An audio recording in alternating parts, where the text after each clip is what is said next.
Jésus, ensemble réunis comme un seul homme, nous voici encore une fois à tes pieds pour te dire Kumama, Kumama Yesu, Kumama Lissus, Kumama Libela, Yo Oyo Kufa Kakate, kasi mingi mingi osekwa, Osana Bomoi.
Merci pour les acclamations à l'honneur du Seigneur.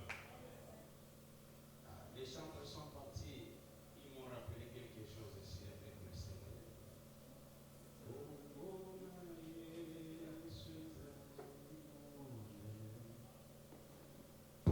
Alléluia. On va chanter ça même à la fin. Mon esprit était emporté avec ces rythmes. J'ai pensé à beaucoup de choses. Je crois que les doyens qui sont là, ça, je pense à un homme qui a totalisé ses 60 ans cette année.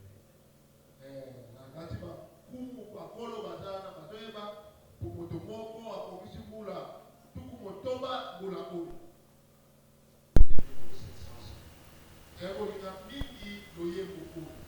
Alléluia. C'est le révérend Coutinho. Alléluia. Je vais lire la parole de Dieu avant de passer à toutes les dédicaces.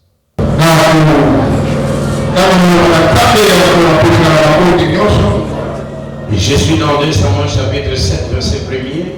La Bible dit: lorsque le roi habita dans sa maison et que l'Éternel lui ait donné du repos, après l'avoir délivré de tous les ennemis qui l'entouraient, il dit à Nathan le prophète: vois donc, j'habite dans une maison de cèdre, et l'arche de Dieu habite au milieu d'une tente. Nathan répondit au roi: va, fais tout ce que tu as dans le cœur, car l'Éternel est avec toi. Avec tout le respect, je vous demande de vous asseoir. Moi, je vais continuer la lecture parce que ça sera très long cette lecture. Donnez-moi les oreilles, suivez la lecture très bien. Nathan répondit au roi: va, fais tout ce que tu as dans le cœur, car l'Éternel est avec toi. La nuit suivante, la parole de l'Éternel fut adressée à Nathan. Va dire à mon serviteur David, ainsi parle l'Éternel, et c'est toi qui me bâtiras une maison pour que j'en fasse ma demeure. Mais je n'ai point habité dans une maison depuis le jour où j'ai fait monter les enfants d'Israël hors d'Égypte jusqu'à ce jour. J'ai voyagé sous une tente et dans un tabernacle. Partout où j'ai marché avec tous les enfants d'Israël, et j'ai dit un mot à quelqu'un des tribus d'Israël à qui j'avais ordonné de paître mon peuple d'Israël, et j'ai dit, pourquoi ne me bâtissez-vous pas une maison de cèdre? Maintenant tu diras à mon serviteur David, ainsi par l'Éternel des armées, je t'ai pris au pâturage derrière le brebis, pour que tu fasses chef sur mon peuple, sur Israël. J'ai été avec toi partout où tu as marché. J'ai exterminé tous tes ennemis devant toi et j'ai rendu ton nom grand comme le nom de grands qui sont sur la terre. Amen. Amen. J'ai donné une demeure à mon peuple, à Israël, et je l'ai planté pour qu'il soit fixé et ne soit plus agité, pour que le méchant ne l'opprime plus comme auparavant. Que Dieu bénisse sa part. Amen. Gloire à Dieu. Ça fait un temps, ça fait beaucoup de jours, beaucoup de semaines et quelques mois qu'on ne s'est plus vu. Tout s'est fait dans le programme du Seigneur. On s'est séparés, quelques-uns étaient tombés malades. Et nous sommes vivants. J'étais malade pendant 3 semaines. Je ne touchais pas le téléphone. Si vous m'appelez et que je décroche, j'ai du mal à la tête. Mais Dieu nous a guéris. Je crois qu'il te guérira aussi. Je dis merci à ce Dieu-là parce qu'il nous a encore mis ensemble. Quand nous voyons ceux qui ont des moyens plus que nous, ils meurent avec de petites malaises et nous sommes là, c'est que c'est la grâce de Dieu sur nous.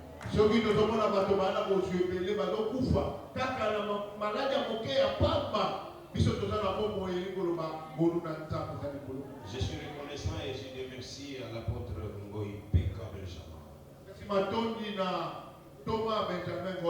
Et je dis merci et reconnaissant envers tous les ministres de Dieu, les pasteurs qui sont autour de lui. J'aime vous voir. Et j'ai dit merci à l'église parce que vous êtes là, c'est alors que nous allons prêcher.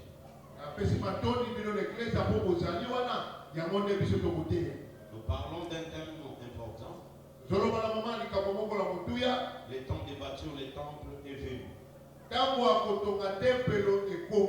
Alléluia. Le temps de bâtir le temple est venu. C'est ça le thème que nous allons exploiter ce matin. Il y aura quelques points qui permettra qu'on puisse entrer en profondeur de notre message.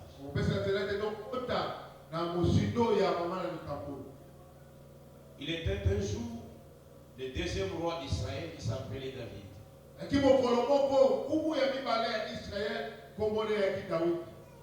Depuis que Dieu a délivré Israël de l'Égypte,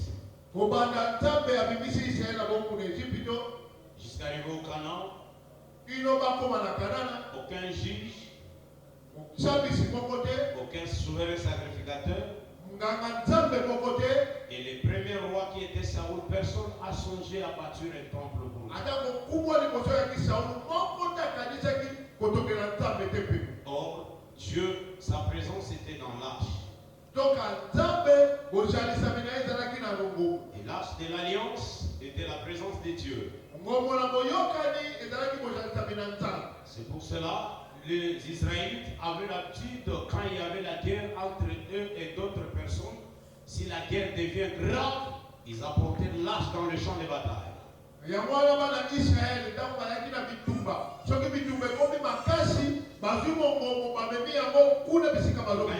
l'arche, c'était la victoire. Au temps du sacrificateur Élie, par les mauvais comportements de ses enfants. Dieu avait rejeté cette dynastie de sacrificateurs.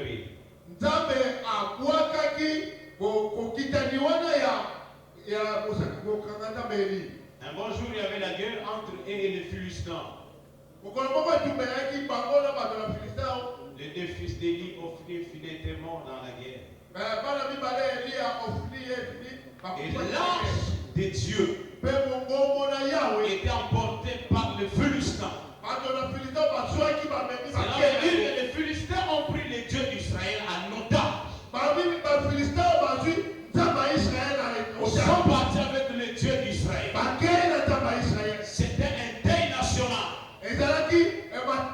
C'était du trouble en Israël parce qu'il n'y avait plus de Dieu. Mais comme elles ne savaient pas comment vit ces dieux et quels sont ses principes, ils étaient frappés par l'éruption d'hémorroïdes.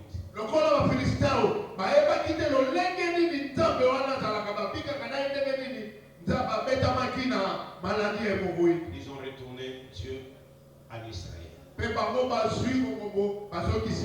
Étant passé, David devient roi. Après avoir bâti ses ennemis, il a trouvé un petit temps de repos.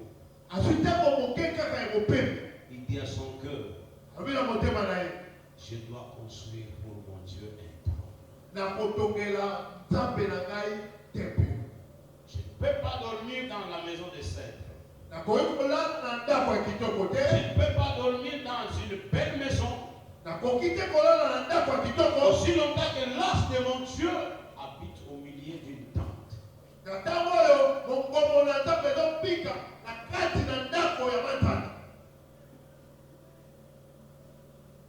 Et David a il est déçu. C'est le premier point de notre message, des désirs de David.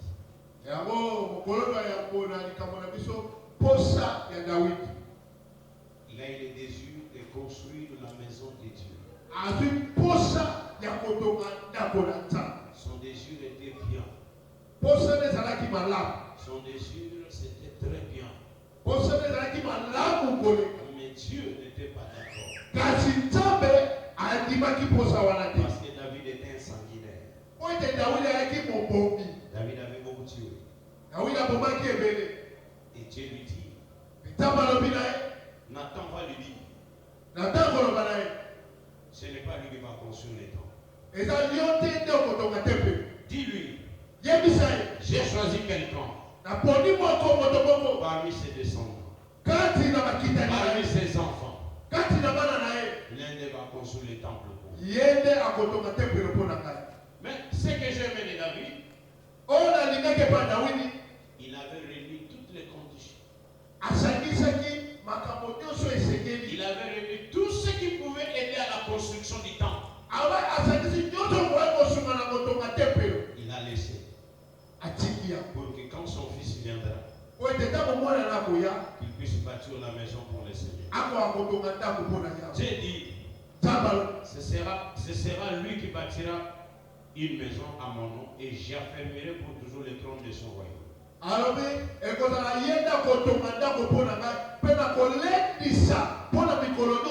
Donc, je parle de la postérité de David, plus tard c'est Salomon. Les désirs. J'ai toujours dit que quand nous donnons, ce n'est pas la main qui donne, c'est le cœur. Alléluia. La main ne donne pas, c'est le cœur qui donne. Si le cœur est disposé, le cœur ordonnera à la main de soulever et de donner. Je pense que beaucoup ont oublié ici une question que je vous avais posée il y a cela beaucoup de temps. Je peux encore recommencer pour ceux qui viennent qu'aujourd'hui.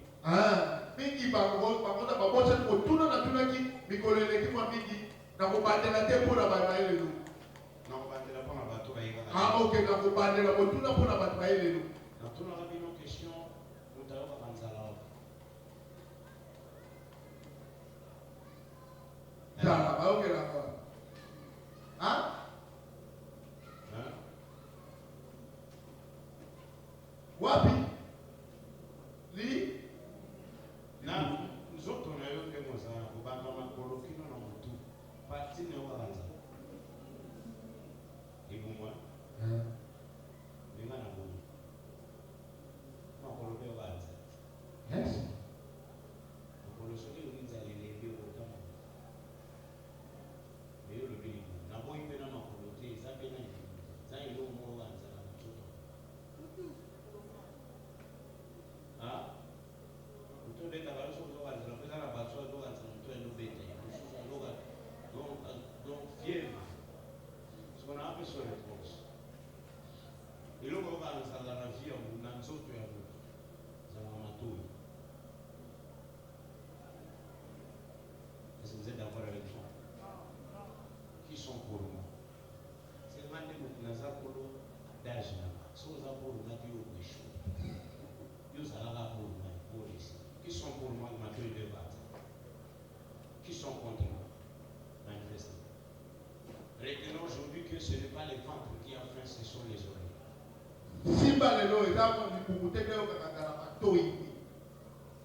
Je quitte chez moi, je pars chez Pasteur Roger, j'ai faim, j'ai envie de manger. 3 jours, je n'ai rien mangé. J'arrive chez Pasteur Roger avant d'entrer à la maison, j'attends, ils sont en train de parler contre moi.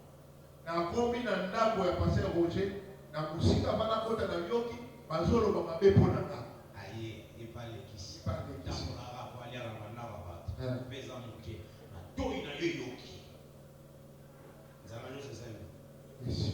Retenez que c'est les oreilles qui ont fait. Voilà qui nous pose. Et mi balé, Mathieu Bilo, Oyoli, on a un montre mona, gaï, kachamusa. Très bien. Alléluia. Tout le monde a dit, pasteur qui? Nous vous en avons la poison. Quand vous allez dans la haine, vous m'avez tout le monde qui est dans la poison. On est là. Exactement. Donc là, on tourne les salauds.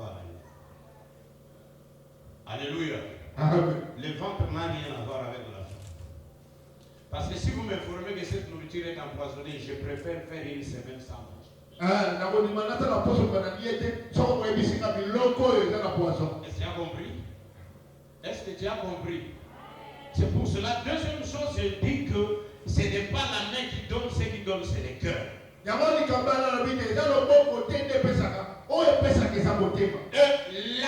cœur de David était disposé pour offrir à Dieu tout ce qu'il avait pour la construction du temple. Le main de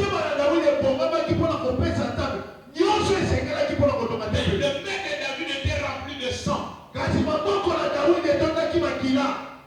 Mais Dieu a besoin d'habiter dans un temple. La gloire, juste nous encore nous demeurions locataires. Regardez. On nous a coincés.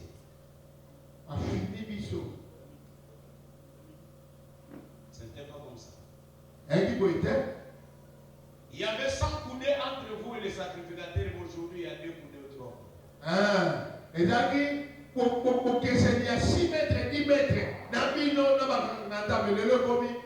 Parce qu'on n'a pas d'espace. Mais toi, tu es là. Tu dois être David. Dis à ton cœur. Je sens un désir de faire quelque chose pour mon Dieu. Que cela reste gravé dans les annales de l'Éternel. Les bonnes œuvres ne seront jamais oubliées. Les bonnes œuvres ne seront jamais oubliées. Alléluia. Même le jour où tu seras prêt pour entrer dans la tombe, Dieu peut intervenir pour que tu n'entres pas à cause des bonnes œuvres. Nous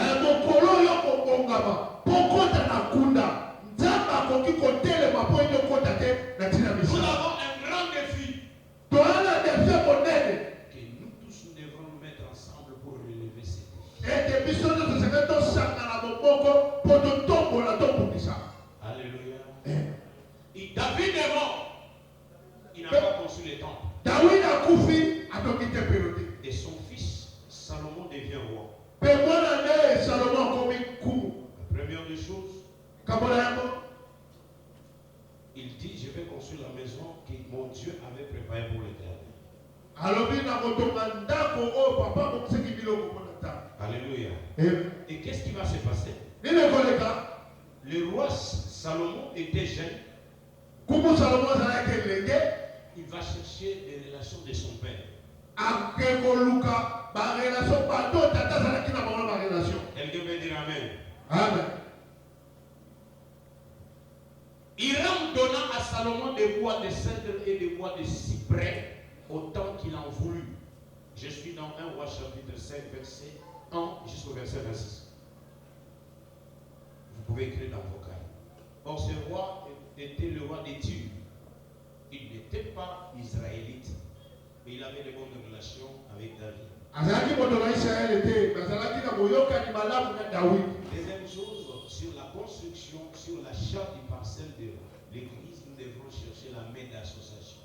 Le kamami balé, na tino etali ko sombi donc tonga temple na temple. Et c'est que to lukama boko ekoki pe ko sunga biso. Le roi Hiram fit répondre à Salomon, j'ai entendu ce que tu m'as envoyé dire. Je ferai tout ce qui te plaira au sujet du bois de cèdre et des bois de cyprès. Mes serviteurs les descendront du Liban à la mer et je l'expédierai par mer à radeau jusqu'au lieu que tu m'indiqueras. Là, je les ferai délier et tu le prendras pour construire les temples de ton Dieu. Les dieux de Salomon, les dieux de Moïse n'étaient pas les dieux d'Hiram.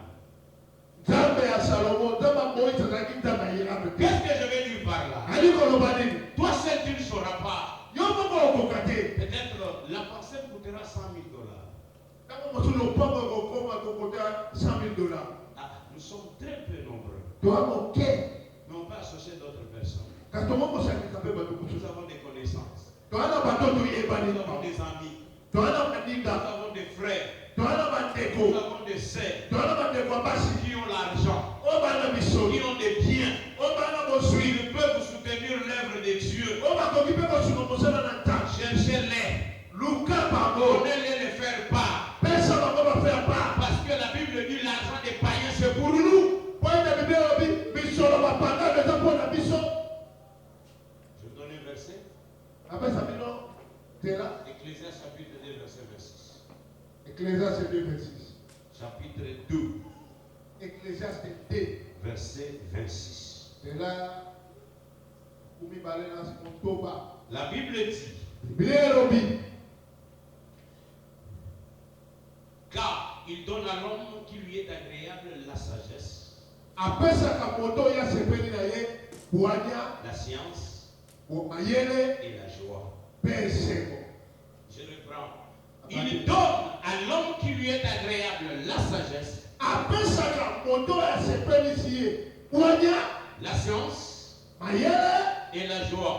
Mais il donne aux pécheurs le soin de recueillir et d'amasser. Afin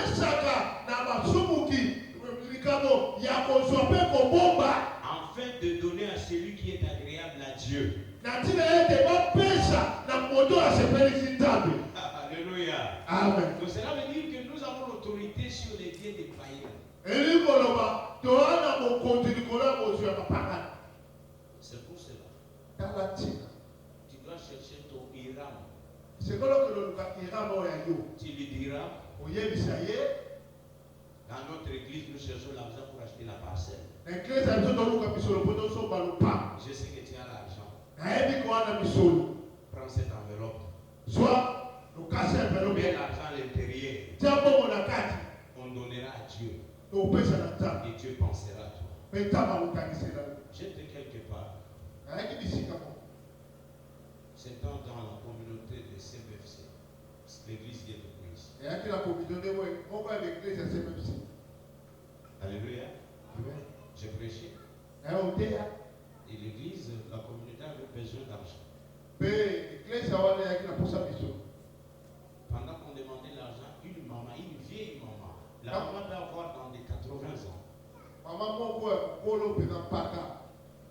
Elle se lève, elle prend l'engagement de $2 000. Pendant que les hommes du l'Assemblée étaient là, les hommes, les femmes fortes, tout étaient là. Une vieille maman, je pose la question, maman, à cet âge, je dis, comment tu feras pour avoir cet âge? La maman me dit non. Dieu m'a béni avec mes enfants. Je vais leur partager que chacun donne quelque chose, je vais contribuer pour Dieu.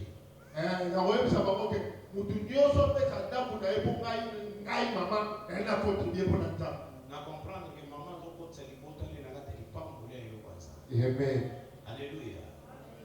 Église en cours, ils ont l'église en côté à Zambie. Puis la tombe église, ils ont la bâtiment salle en Zambie, bâton, à tomber église Yémo, sans assistance en cours, à PC église, communauté temple.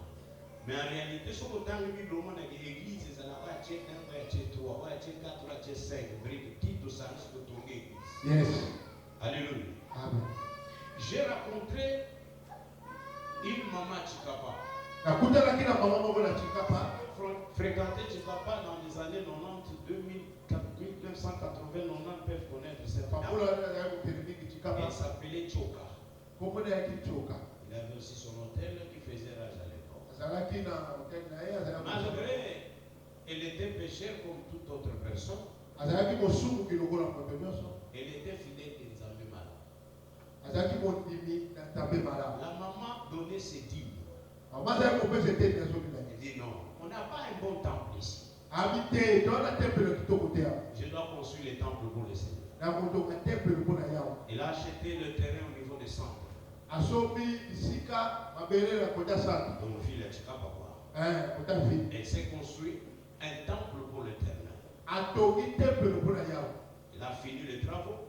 Un bon dimanche, il vient dans leur petite église, il dit à son pasteur, après culte, que tout le monde aille dans telle adresse, la clé est là, j'ai construit l'église pour Dieu.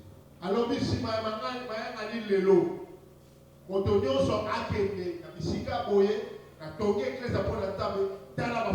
vous croyez que dans cette famille, ces enfants vont souffrir? Je ne crois pas. Somme chapitre 37. La Bible dit dans verset 25. Qui peut réciter les versets? J'étais jeune, j'ai vu, et je n'ai point vu le juste abandonné, ni sa postérité mendier son pain. Dieu n'abandonne pas ceux qui s'occupent de son œuvre. Il y a des gens que vous voyez ici. Ils n'ont jamais touché au fétiche. Ils ne prient même pas. Mais ils sont bénis. Ils ont l'argent. Tout ce qu'ils font, ça réussit. Pourquoi? Peut-être leur grand-père a servi l'Éternel en vérité, en esprit. Et vivent la promesse de leur grand-père. Fais à ce que tes enfants profitent de tes promesses. Fais à ce que tes petits-fils marchent dans tes traces. Tu peux faire pour Dieu. Quel désir que tu as dans ton cœur? Tu as 10 parcelles, tu en as 3, tu en as 2, mais Dieu est locataire. Ce n'est pas pour rien que Dieu t'a envoyé dans cette communauté. Il y a une raison. Parce que dans l'avenue où tu habites, il y a des églises. Dans les quartiers où tu restes, il y a des églises autour de toi. Ils viennent même te rendre visite à la maison. Les pasteurs prient même pour toi. Dieu t'amène ici. Dieu fait toutes choses avec un but. C'est pourquoi tu es ici. Tu dois être Salomon de cette église. Quelqu'un veut dire amen. Et Dieu n'abandonne jamais le juste.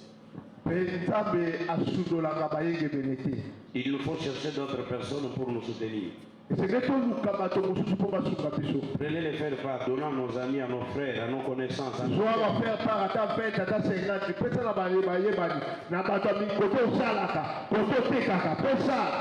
car l'œuvre du Seigneur, c'est l'affaire de tout le monde. Alléluia. Oh, ce roi n'était pas même en Israël, il était un païen. Mais il était reconnaissant à la bonté de David envers lui et à la bonté de Salomon envers lui. Il y a des gens qui vivent grâce à ta prière, grâce à ton Dieu. Et bien aimé dans le Seigneur, nous devrons prendre cette affaire à cœur. Comment jusqu'à présent, 20 ans plus tard, notre Dieu est toujours locataire. 23 ans plus tard, j'ai un ami qui a fermé les portes ici à Barumbu. On a étudié avec lui. Il a fermé les portes de son église. Je lui ai demandé où papa, mais il y a un chango ici au l'église, dans le ministère. Babengana bango te bateka lupango babima Lucas ko bisika boche église. Exact. Ko soki 7e année banda baluka. Evena nzambe biriyo zuluka nzamba alukona mwana. Exact. Mbongo ndekate. Alléluia. Partout azokende bazosenga ye pour na futa isika $300. Place à moins cher azoaki $250. Kaisika mweza soki 10 mètres sur 7. Même si Sundora Baokoto Bandi Musuba na Cham, Bamusuba Zana Kimpo, Koke Fonga le Okufa Pamba. Alléluia. Amen. Quand il n'y a pas l'argent, on ne peut pas avancer avec l'œuvre de Dieu. Donc, on saute de ceux qui vont occultisme, ils sont à 20 à 0 parce qu'ils ont l'argent. Dans le monde, l'occultisme, tout le monde a obéi à Alléluia. Mais pourquoi nous manquons ces sentiments-là qu'avait David? Le jour où l'église se lèvera pour dire ton nom pour Dieu.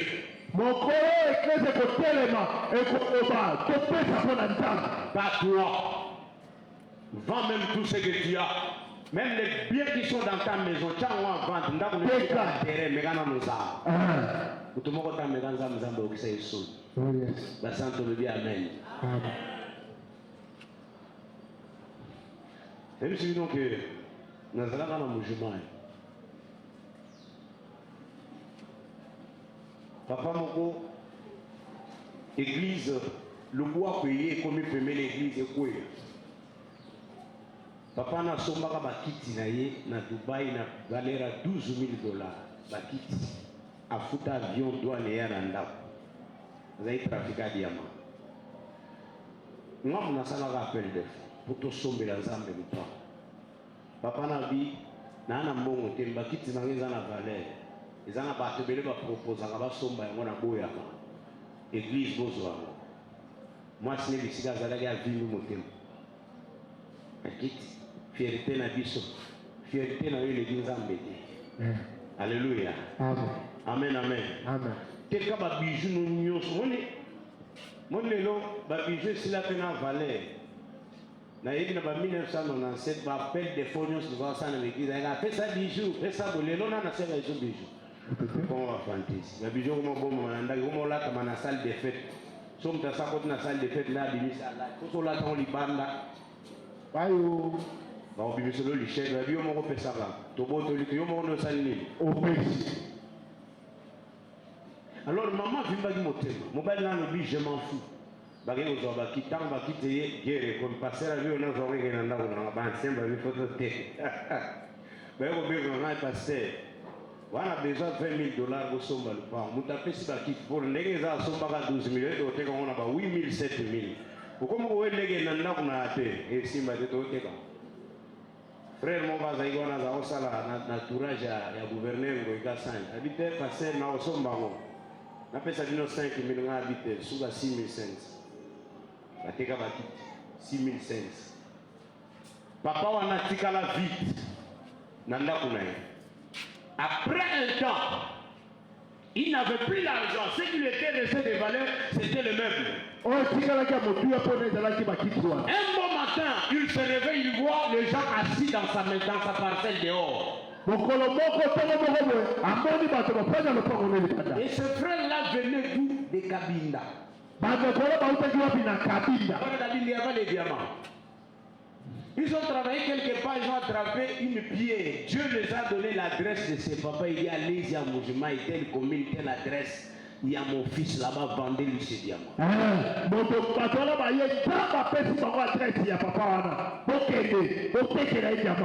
sont arrivés, ils ont posé avec papa. Ils ont pris la pierre, ils ont donné à papa. Non, donne-nous seulement 50 000 $. Parce que Moujima est capable à côté qu'on a tombé au Rosana, Moutazane, l'Orota, Sengoli, Panapoko, comme patron. Yamona abaka kuna kwa pesa mbongo ile beleriye fa yibige na uzwaluki awanzamba songa diamik majwe bele mupanjana na ngomzali toto songa mso. Alléluia. Amen. Je m'en souviens un jour, je prêchais à l'église Néhémie en Moujima et bakazo a kuboa ka mbongo ba $50 bana mikene mikole pesa ma vertige na bengi mona mona tune yo mbongo ziwa. Vite l'argent de poche papa Bessinga papa va bien 100. Na salle appel de fonds l'église moko ba na posa $60 000. Moi na moko moi c'est aye ba 20 ans ayena 5 000 na maboko na zo ki peleke na uti Kinshasa na mpia ka Kinshasa dona 5 000 na yo aka na mona te papa Roger na zo vertige na fini moi na oyibi mbongo vertige. C'est mon père qui m'a donné. Na tu ne ton père fait quoi? C'est le PAD de Miba. PDG à Miba. Nous avons dit, Farina Bandana 10 000. Et puis les églises à l'Iposo, dans une enveloppe, il y a $5 000 dans la carte. Il y a $5 000 autour de côté. Il y a Vietnam, il y a poussé, il y a Orient. Il y a Alléluia. J'ai connu des problèmes sérieux. Mon nous sommes dans mission qui est dans la Tanganyika. Notre sommes dans la Tanzanie, dans la balnéaire biloko tout est zinda. Dans la vite, je n'ai pas compris pourquoi Dieu avait fait ça. Mais ce qui donne pour Dieu, Dieu ne les laisse pas. Ma soeur, tu peux aider ton frère. C'est bien. Tu peux aider ta soeur. Frère, tu peux aider ta femme. Tu peux la nourrir, tu peux l'habiller. Il te dira au salle la ramani.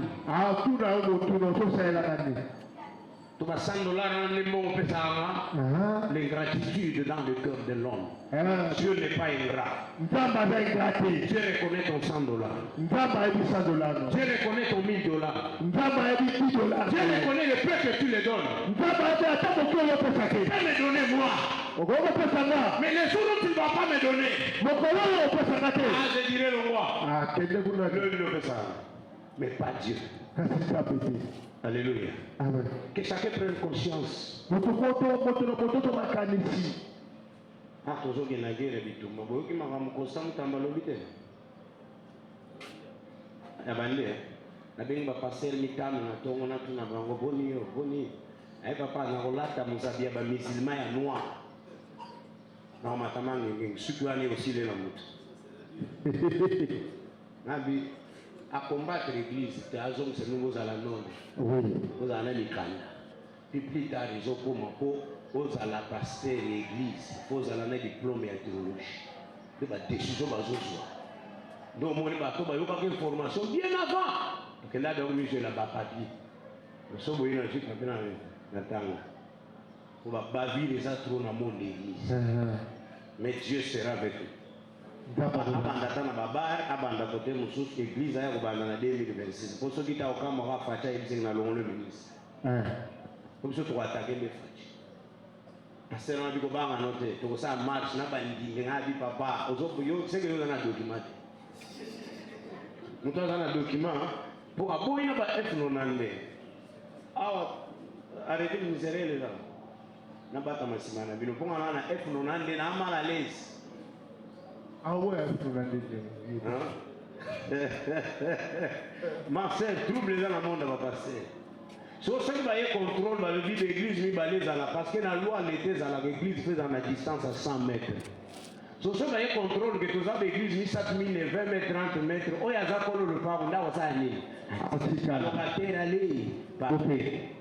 Donc, vous avez il a fait réfléchir. Mieux vous avez un locataire, mais les ambassadeurs le pas. Le pas.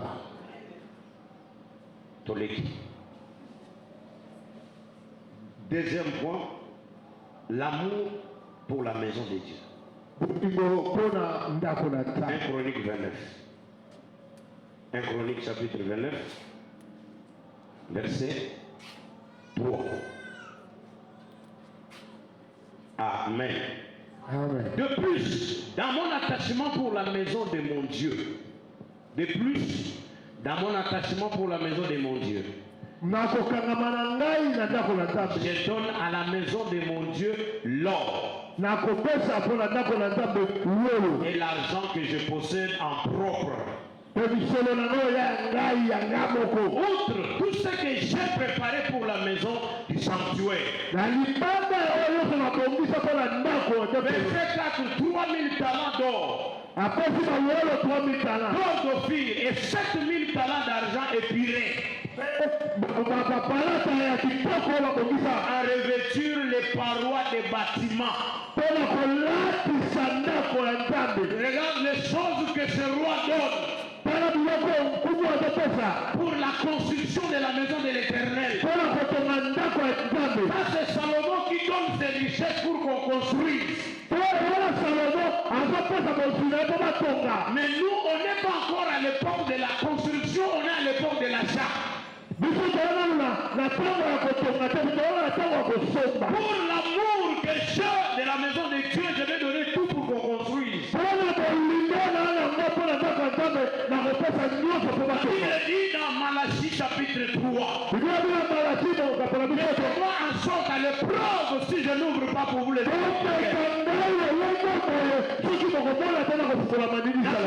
Mettez-vous à l'épreuve. Dieu te bénira. Les gens qui t'ont oublié t'appelleront. Dieu changera ta vie.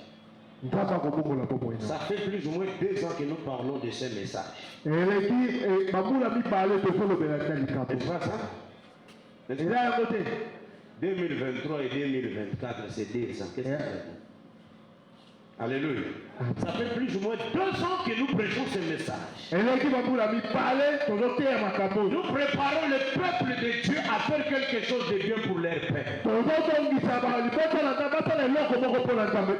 C'est que ton nom soit écrit dans les livres de souvenirs. On est venu auprès de Jésus, le disciple, les anciens des Juifs.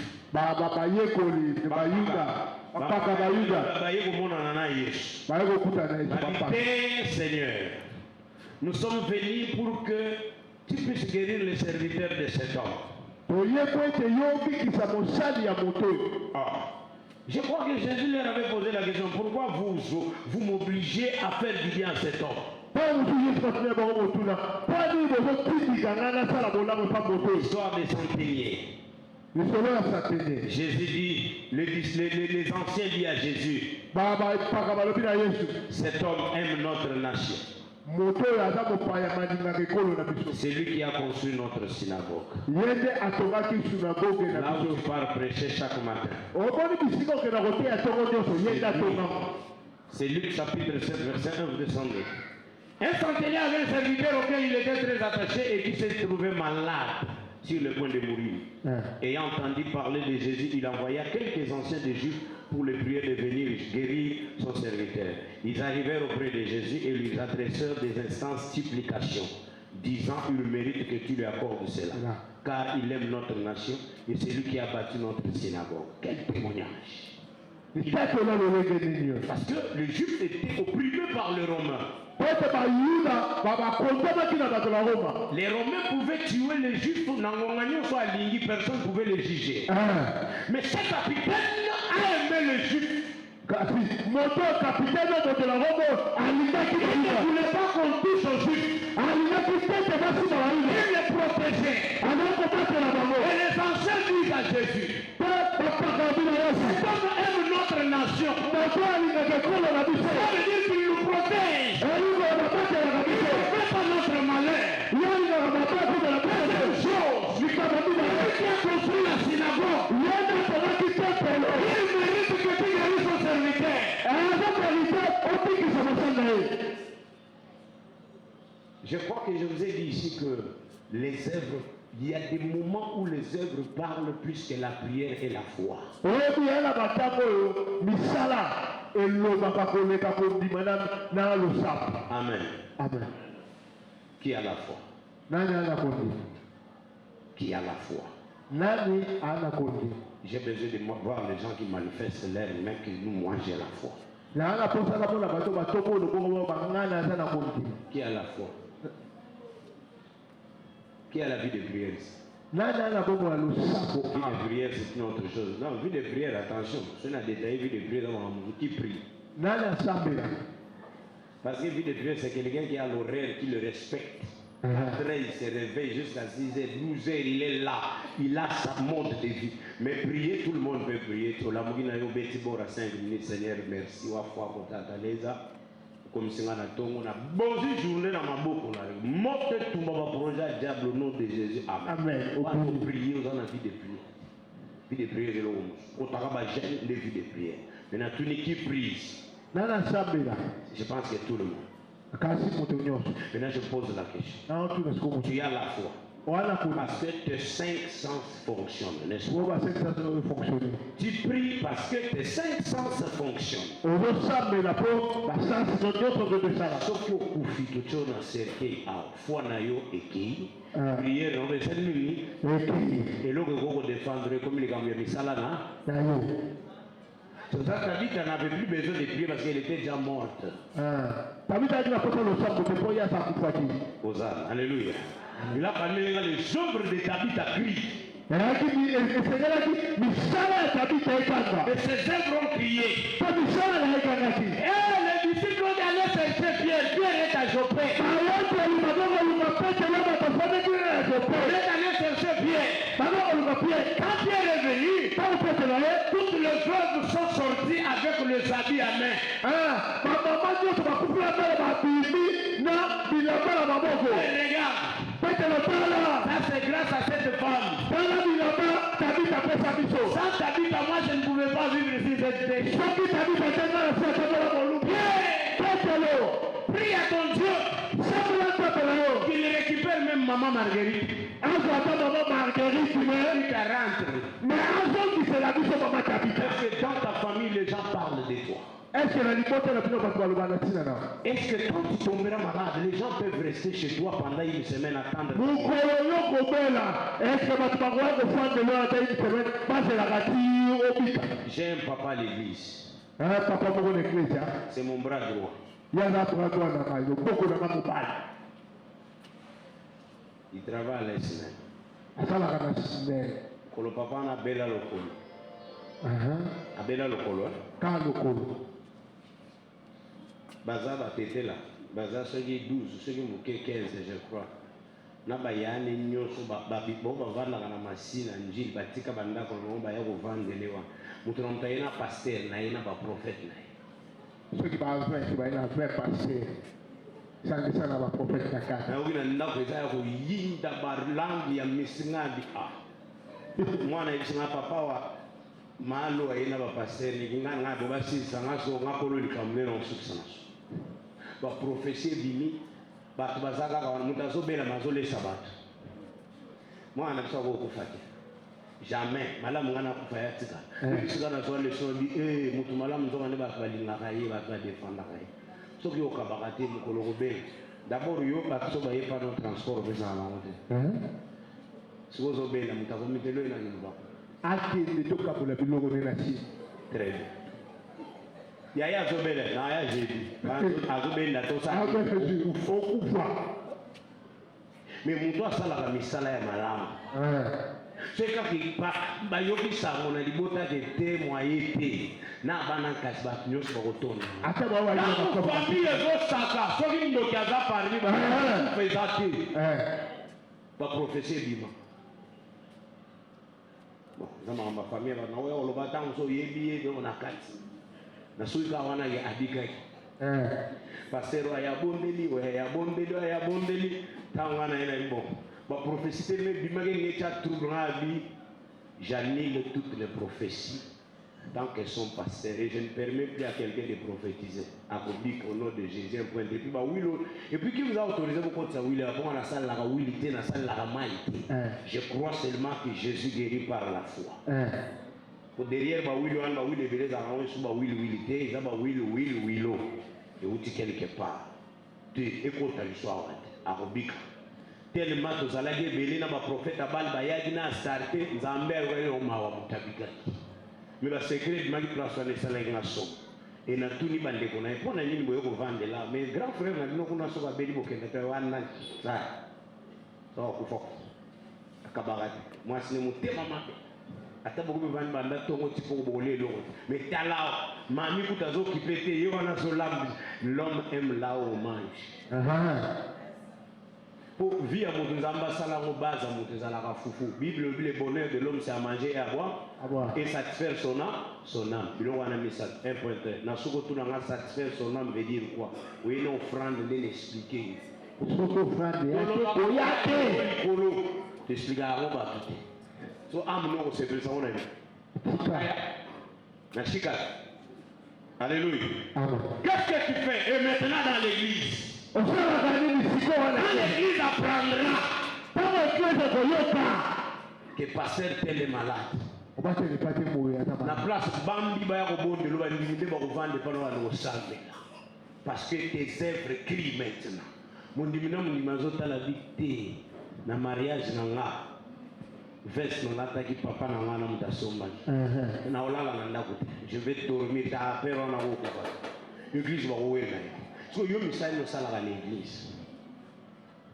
Ba every no sala dans l'église pour batu babanza yo. Mutu bisika kazo kanza dicté, pasteur na biso ana té, maman na biso ana té. Ce sont les œuvres qui interviennent. Yes. Pendant que toi tu es faible, pendant que tu ne raisonnes plus, pendant que tu n'as plus la force, les œuvres se lèveront. Je vous ai parlé ici, une maman où son mari avait semé 100 sacs de ciment pour la construction des temps. À l'époque,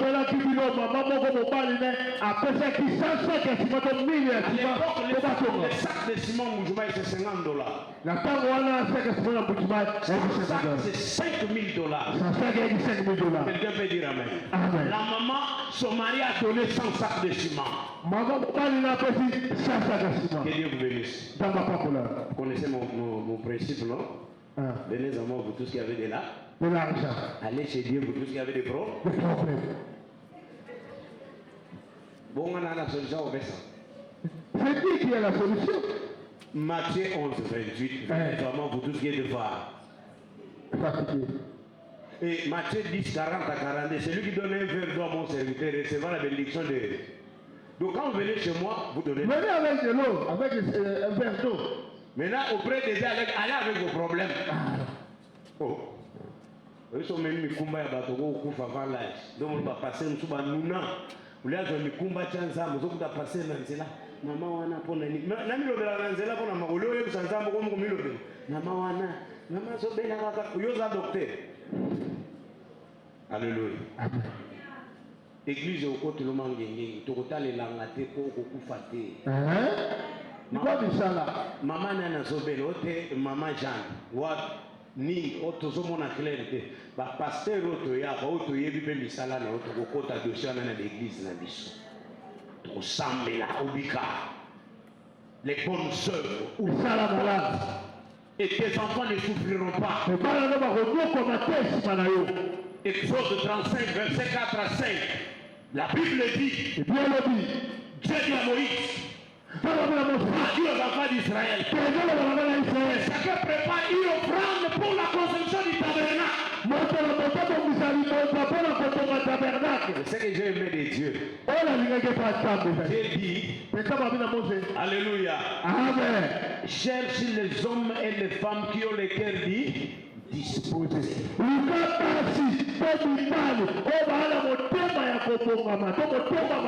Vous comprenez que Dieu ne regarde pas la main, Dieu regarde les... Dieu donne la condition. Ce n'est pas les Caïns. C'est les Abel. Parce que les Abel vont me donner avec le cœur. Les Caïns vont me donner avec la main. Quand on donne avec la main, on attend les applaudissements des hommes. Et quand on donne avec le cœur, on attend la bénédiction de Yahweh. Et les acclamations des hommes ne nous bénissent pas. Pousse à l'orgueil. Alléluia. Mais les acclamations de Yahweh, il s'élève, il protège, il guérit votre place. Et vous de l'Arabie. Quelqu'un peut dire encore Amen. Dieu dit, tu iras, tu chercheras les hommes qui auront les cœurs disposés. Alanda témoignage à pasteur Moko na TV. Azaki na lupango ne na ligi. Tango mame ni kutinwa no sa l'opération à lupango bazali. Nzamba yebise teka lupango na yoke pesa mbongo. Oh, lupango moko na mwasi na. Même message. Ils ont mis les trois fois. Ils ont obligé à attaquer le pan. J'ai vendu ma parcelle à 135 000 $. Raison à un franc. Je suis allé déposer l'argent à l'église armée de victoire. Passer là dans la vie. Famille et moninga zoba à quel on va dans la bas Congo.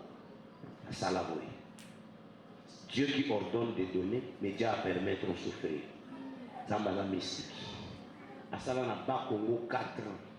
Souffrance. Nzambe kozonga Kinshasa alobi nazana mapango mibale na limete na lupango na kitambo na mapango 6 o nzambe ekopambola na sima ya 4 ans 5 ans passés. Cela ne veut pas dire que quand tu donnes à Dieu aujourd'hui, c'est aujourd'hui que tu dois récolter. Alléluia. Nakana ntewe loka toto malina liyo batafwa baza lupango nga moko. Nina. Alléluia. Nzambe lobelo omusu lupango même ngana ate ona kobwela izo mena nzambe wayi tika blo mais cet homme l'a fait si tu veux faire quelque chose écoute Dieu il est fait pour toi c'est fait pour Dieu Dieu pense à mes enfants alléluia. Samba ko ba sabana ba ministre ba o ya lelo ke ba o ba so ya lobi. Samba ko ko tse mo na ngoto no parce que Samba zo mona ke olinaki. Les hommes qui ont les cœurs disposés. Mato ba la bitembe bokama. Néhémie chapitre 2 verset 18 à 20. Néhémie aya bete ba mo lisolo. Néhémie avait une bonne possession, il était les chansons du roi. Azaki moto azako bomba biloko kwa maboko. C'est la roi biloko kolia na mesa. Donc c'est que bon moyaro ezaki na maboko ba Néhémie. Moi ça Néhémie bana Néhémie bazaki sécurisé na garde républicaine ou garde royale à l'époque. Mais Néhémie motema nezalaka na Yerusalem. Soki bato na yeboni Yerusalem. Ba beti ye bomba c'est moni Yerusalem mo yotsenge. Oh lo baba. Oni Kinshasa oyo tika. Ekufa. Mapule comme dit Bosa qui m'a dit, pour la soirée de tournage dans les cas. Exact. Et bien, il passe, il me dit, il a gêné, il est resté dans la désolation pendant plusieurs jours. Il était interdit d'être devant le roi avec une figure triste. Donc,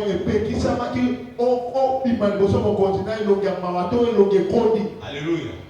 Le roi regarde Néhémie et dit, qu'est-ce qui se passe avec toi? Néhémie dit au roi, comment je serai dans la joie aussi longtemps que le mirail de notre Jérusalem et toutes les portails de Jérusalem sont par terre. Mes frères souffrent. Le roi lui dit, je t'autorise, va rebâtir les Jérusalem. Tout ce que tu as dans la vie, ce n'est pas seulement pour toi et tes enfants.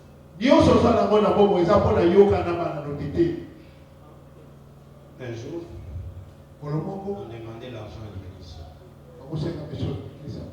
Tu peux donner $1000. Il y avait un papa là, calme, cara, s'occuper de ça. Tu sais que les. Après, si tu as un papa dans la partie du mot, j'ai $2000, j'ai une approche. Pourquoi vous voyez l'église, vous avez $1000, il y a $1000, quand la gauche droite, tu comprends l'exemple avec vous en bon assez. Au Tchété, bon, on en est aussi là, pour régler. L'église peut vivre dans l'autre, tu penses à la vie, et l'autre est pour la vie, tu es là, papa, zone là, 3 jours plus tard, à l'état là, la main, c'est là, tu as un bon. Vous avez un zone de l'église, vous avez toqué dans mon papa. Papa, mon toqué. Papa, la zaïna, bon, on a vu combien $2000, tu sais que bon, on va dire écoutez, ce que Dieu te donne là, ce n'est pas seulement pour toi. David a dit, qui suis-je? Peut-être, nana peuple, on a tout bon, c'est le bureau pour ça. Nous sommes tous soirs, et vous n'avez pas un an. Donc, ton père s'accalote, mais toujours, c'est là. Dieu ne demande pas ce que lui n'a pas donné. Amen. C'est pour ça. Il n'a pas demandé Ismaël. C'est pas Ismaël. Dieu a demandé Isaac. Parce que Isaac, c'est le fruit de Dieu. Ismaël, c'est le fruit de Sarah. Alléluia. Amen. C'est pour ça que Dieu n'a pas demandé Ismaël. Dieu avait demandé Isaac. C'est pour ça que pendant qu'il partait, Dieu savait ce qu'il devrait faire. Dieu sait ce qu'il fera avec toi. Ne regarde pas tes avantages. Le privilège de Dieu. Néhémie a expliqué le peuple la main de Dieu qui était sur lui. Le peuple s'est levé. Lève-nous et bâtissons. Qui peut dire comme ça que lève-nous et bâtissons? Qui peut dire que non, on doit acheter la parcelle pour nous? Avant de lire le verset, Luc chapitre 6, verset 38, vous écrivez 2 Corinthiens 9, 6. Ce sont avant-derniers versets. Après, si je donne les derniers versets, conclusion, là nous allons lire ça ensemble avec mon interprète. Ou mieux que la bien, les inventions pasteur de la Bible. Je suis bibliste, je ne sors pas de la Bible. Écoutez ce que la Bible dit dans Luc, verset 6, chapitre 38. Donnez, il vous sera donné. Donnez, il vous sera donné. On versera dans votre sein une bonne mesure serrée, secouée et qui déborde. Car on vous mesurera avec la mesure dont vous serez servi. Donc cela veut dire que vous avez ça qui est béni. Il y a comme ça, c'est béni.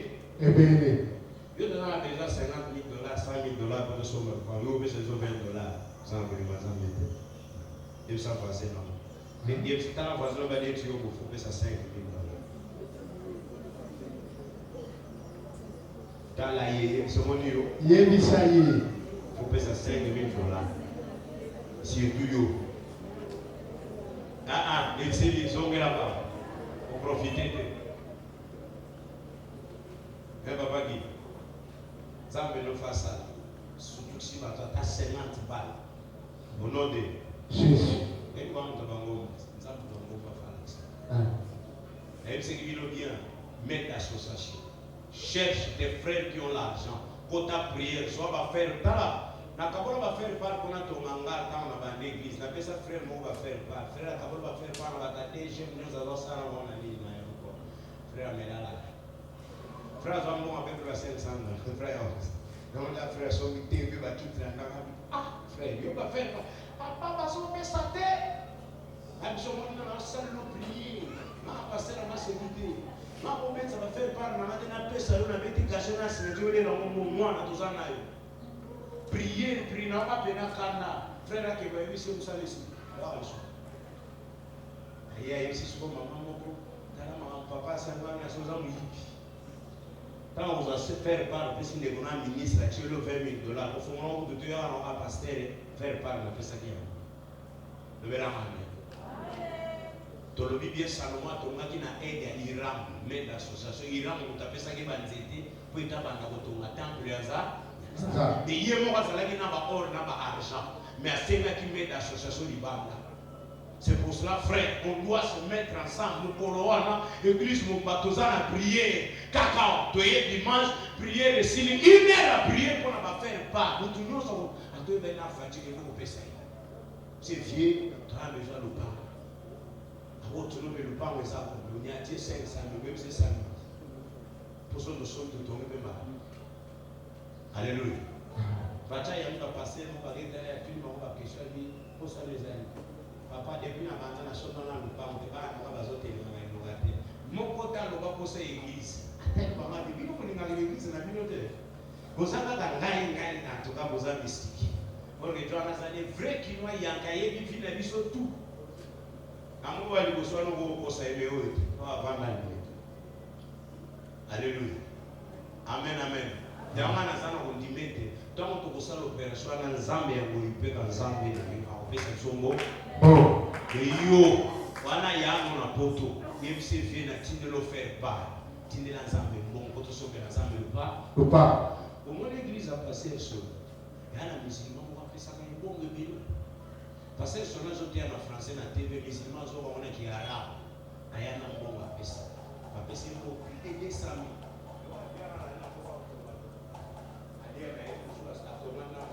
Quand on a quelque chose bien église au même bonnet. Avec oui, Bambulo temple à Jérusalem et ça.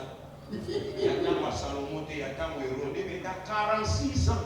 Il y a laissé ça combien d'années? Oh, t'es pas même bête là. Alléluia. Nous sommes à la fin, nous lisons Agé chapitre 1, verset 2 à 9. Vous connaissez Agé. Vous sentez que vous allez bien, amen, amen.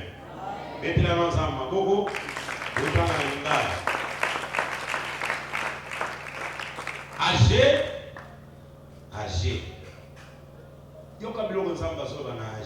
Tout ce que tu as là, ce n'est pas seulement pour toi. Dieu doit avoir part à ta richesse.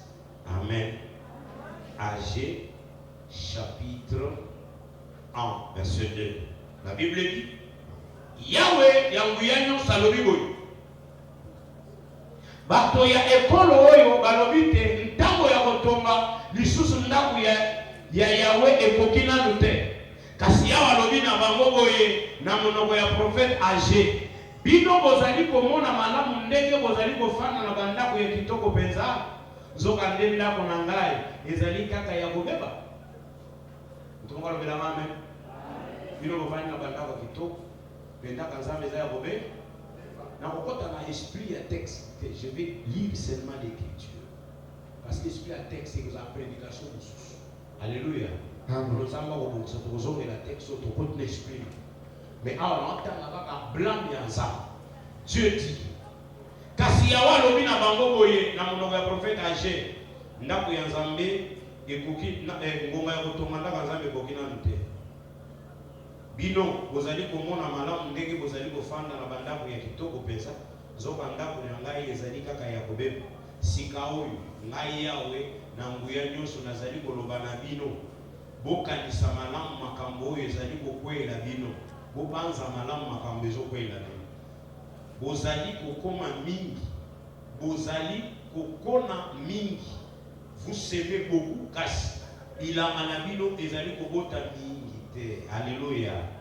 Koloni 10 hectares, mais monsieur 10 sacs. Vous allez dans biloko ya kolia kasi ezali kokoka binote. Donc autre terme, bozoli a tout botonate. Zamba zuite ya tena mabumu ya bana, mwana 5 ans. Allez 5 makemu, vacciner vous la fufa nyati. Mais après il est maman j'ai fait il m'a dit eba ya ngoge mipepe mabenza mbatida kabanda papa otala mwana otala tumakolo alia bafo ne ngaite je fais que lire la Bible. Alléluia. Mwana Je suis là pour les garants à Canet. Alléluia. Vous avez peuplé à fou. Vous allez beaucoup en ami qui casse bien dans la ville de Zobota. Vous allez dans la ville de Golia, mais vous autres n'avez Malam, vous allez dans la ville de Kassi, vous allez kokokate pour vous allez laisser. Ce que vous me dites, il faut posséder. Yo a tombé dans la Bavaria 20 pour ces zakak. Pour ces zakak. Vous avez là XL, tissu que vous voulez dans autres. Vous allez dans Bilamba. Kasi ezali kokokate pona ebatela bino na malili. Alléluia. Amen. Olati jaquette mozolenga kaka nzamba toboni jaquette pour opesa ka ye longo te mupepe. Nanda malili. Oko chamba bulango ndebe zaika lumbasha ne kasi munondo avana namba bulana sama. Na loka malili frère na vite mais bakino to alo poso. Soko ke poto yoki ozo kipango. Na lumbasha na lata de jaquette ya kwili na mususa munene zaidi wanza ambalao na wote ana kitu matina la lati kabulu na cheki leta noir bakami banena mabuku poso ko longa baka maboki kauki akona zaidi na karatera bora ya aeroport mupe na bana litete na kata na soma kona boya okufa ile bitenge poto na boya poto atala sikana kutinga lero mbasina uzoma kukushiri ya poto menana tudoneni na boya kuna soma ko retour interdit. Alléluia. Bozali na bilamba kasi ezali kokokate malile zaka. Pe lifuta oyo mosali azwa ezali kosila lokola e atie yango na libenge ezali na malusu. Non, nataka na français pour ça commenter. Balobi bafuti yo salaire, aussi salaire ozoke dezo silo na mupepe. Salaire, de sa voisin. Salaire, $300. Les salaires, un mois ici, la gaillon, sont les 5, les 20 ici. Au côté bagnon, banque la paix, pour nani, au canisa l'ensemble. Ok, na bagnon, Dubaï, au sol, binogo, yé, mon dingue, les marchandises, on a un côté, et pas tout basi, pas fouti, t'as là pour moi 10 000 à bénédiction. Mais yo, bah, non, fait ça, bagnon. Na ba pasteur, so ba juba bagnon, ça va, t'as un crédit, moi, va fouta. Si vous avez $100, vous avez 5 000 de l'eau. Tu n'as pas de sous là. Moi, je pense que vous avez un pasteur. Vous avez un pasteur à Gino. Mais il m'a dit, vous avez un pasteur pour foutre. Bon, vous avez un pasteur. Bien, amen. Mon père était là. Mais Dieu dit, tu manges, mais tu n'es pas rassasié. Aujourd'hui, dans ta tête, tu te couvres des vêtements, mais tu as toujours froid. Pourquoi Dieu n'a pas part à ta richesse? Dieu va nous appeler dans la maladie grave.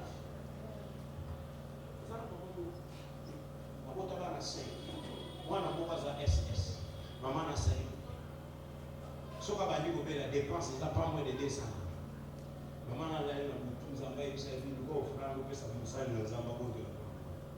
Navanda la boye na mona ape musali anza mama buru mtu kekoti l'église baina mwana tapia si akufaki mama ya bwake na shehe na yo bonde na mwana na bonde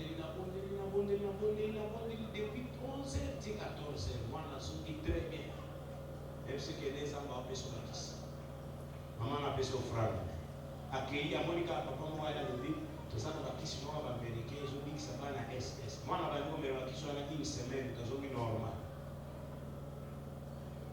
zana bakisi americain ba bela jo SS ko nyoko so bana ndemo ana nzambe achelo yile wapi nishi so iko zimbo ba ni kuwa ye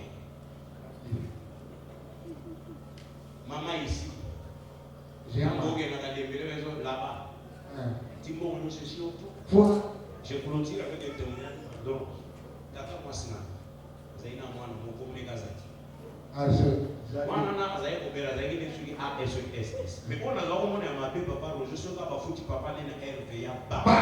Maladi ba. Mwana kobera timbo mungu usina ni mwana yuki. Ya kwa zaye hospital na mwana RVA ni tamu. Ba Petroko. Mkolongo na soko te va tata moi. Na bana na nef kama sasa ni na lebi. Les arrachés, papa n'a pas reçu au moins dans la maladie, il a ballon mané. pesa na $50 na hôpital na transport la via la ville ya nzamba yokinga mwini beti tanto kumeba na watu mnene mwini sasa raje kufela na permanence to ya ti na mungu sikiliza yake na bwange na permanence eba frère ko prier nzamba peseka prier tanto comme na permanence on ikuwe ona zoka wa nie Exactly. eko comprendre batwana sata na profiter la abamo to kufa permanence au lieu de 2 jours. Prier, t'as commencé que personne à l'hôpital de ça. Pas nous battre au wapi. Et vous aider à l'église. Quand il y a l'église, à tout à moi libre pour ça permanence à pas là frère. Kasi oyo, maman. Vous allez l'hôpital, à l'hôpital à Jésus. Bon, vous faites cette somme à plus, c'est dire que nous ya traitement. La vie t'attend moi c'est dans ma 5e après papa n'a pas. Laissez-moi dans ma permanence de bon à traitement. Papa frère va prier trop. Après ça, mais moi, malheureusement, il y a beaucoup de faire dans la voiture. Comment on a quitté les choses en 2001 en 2006. Il y a des choses qui arrivent dans vos maisons, ce n'est pas la volonté de Dieu. Parce que vous sont tous ensemble. Il y a la main. Il y a ça, mon thème, nous sommes là, et ça y a ça. Amen. Là, on continue pour la chape. Yes. Tout est le micro. Est-ce que, voyez-vous, what do you, maestro, accueilli? Tu vas vite à l'eau, à quel moment? Bah, il y a un peu de la main, c'est pour on est là, 5 minutes. Prière, même chose à tomber, on va démontrer. Tu es à l'ensemble, il faut me recevoir. L'église, autre chose. Levez la main. Levez la main, à bien. Amen. Loba, amen. Keba, Kolingaten, Samba, Mabangi, Sumiro, Fam, Yosa. Et bien, vous êtes là, c'est beaucoup.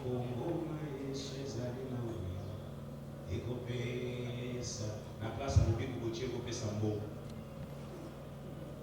Donc, nous avons le colo, il est temps pour construire ton temple. Aide-moi à participer dans la chapassette. Que mon argent contribue. Donne-moi le courage d'affronter mes frères et sœurs qui ont des biens. Moi, je vais faire un anniversaire à Pan. Je vais faire un musicien, mais Seigneur, tant qu'on a vivre là-bas, va céder pour tout sauver le loup. Pendant que vous avez la pendant qu'il s'arrange. Gloire à Dieu. Lève tes mains.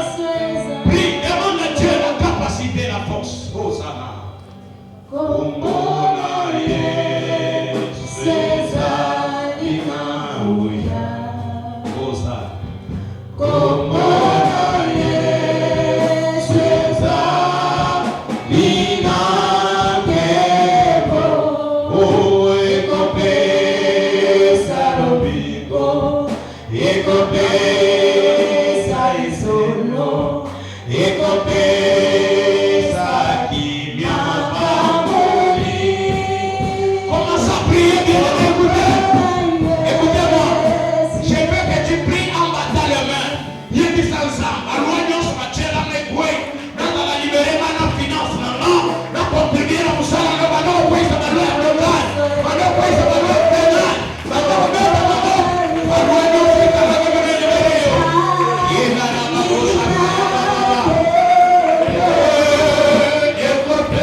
Je vais être béni en ce temps pour acheter la parcelle à ton nom. Seigneur, bénis-moi personnel.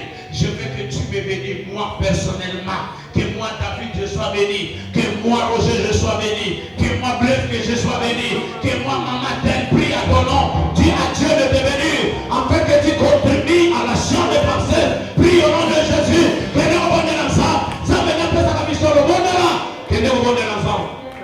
bondela, bondela, tombola mongongo bondela. Et le moment où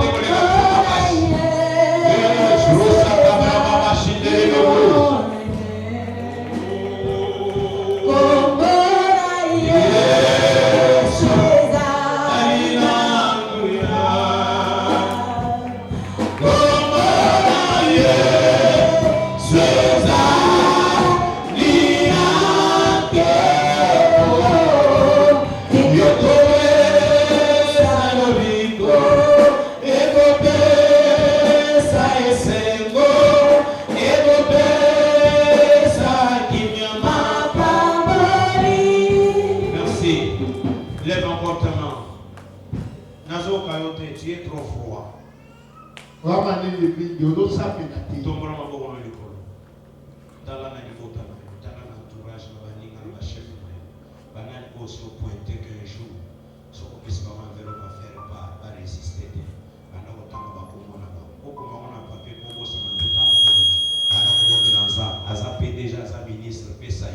Nous avons besoin d'acheter la parcelle, contribue. Alléluia. Dieu a des enfants même parmi les païens. Ils vont nous soutenir. Lève ta voix. Prie, cite le nom de la personne que tu veux donner.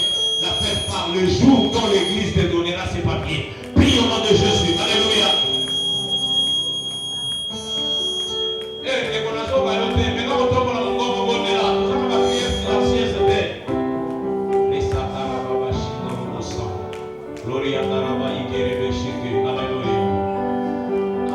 Alléluia, amen, amen, alléluia, amen, oh, amen, alléluia, amen, amen, alléluia, alléluia, amen, amen, alléluia, amen, oh, amen, alléluia, amen, amen, amen, alléluia, oh, Jésus, yozamwina, amen, oh, yozazambe, amen, oh, yozamwina, amen.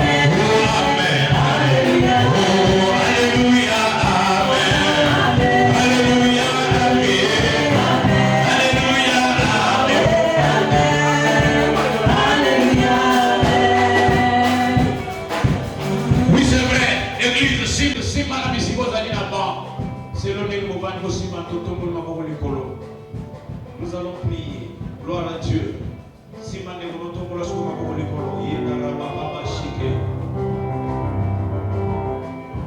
Oh, merci Jésus. Je veux que tu pries après moi. Avant que je te libère de prier seul, suis d'abord ma prière. Nos mains sont levées. L'Oba Seigneur Jésus. De Elibosonaï. Bisson la gloire. Pour humilier Bissoté. Psaume 34, verset 6. Bible lobby. Totombo la mise pas inaya. Mutunyo sa tombo la mise pas inaya. Elongi na yenga. Ayoba ka solide. Ko ki sa la gloire solide. Pesa bisombo. To somba lupa. Na lingwala. Au nom de Jésus. Loba Seigneur. Zambu. Olobi na mukanali. Yoso kokose na kombo na Yesu yoko pesa biso to sangani lokola mutu moko biso église te yegolele pai bangola biso pesa biso misolo to sombelo lupa Nzambe oyokisa na kombo no soni te koyokisa biso soni te au nom de loba nkolo bikuke pongoma misolo ya simba mitema ya bato mboka oto yebani naba lobela ba mususu na bapongi baya kotika ba ofranda na mama poto sombelo lupa au nom de tika sikonde kona azali pene banda ko yebsanza zo ponte je veux que tu pries combat ta combat spirituel sans ça tous on a ce défi aux ensemble ba défi aux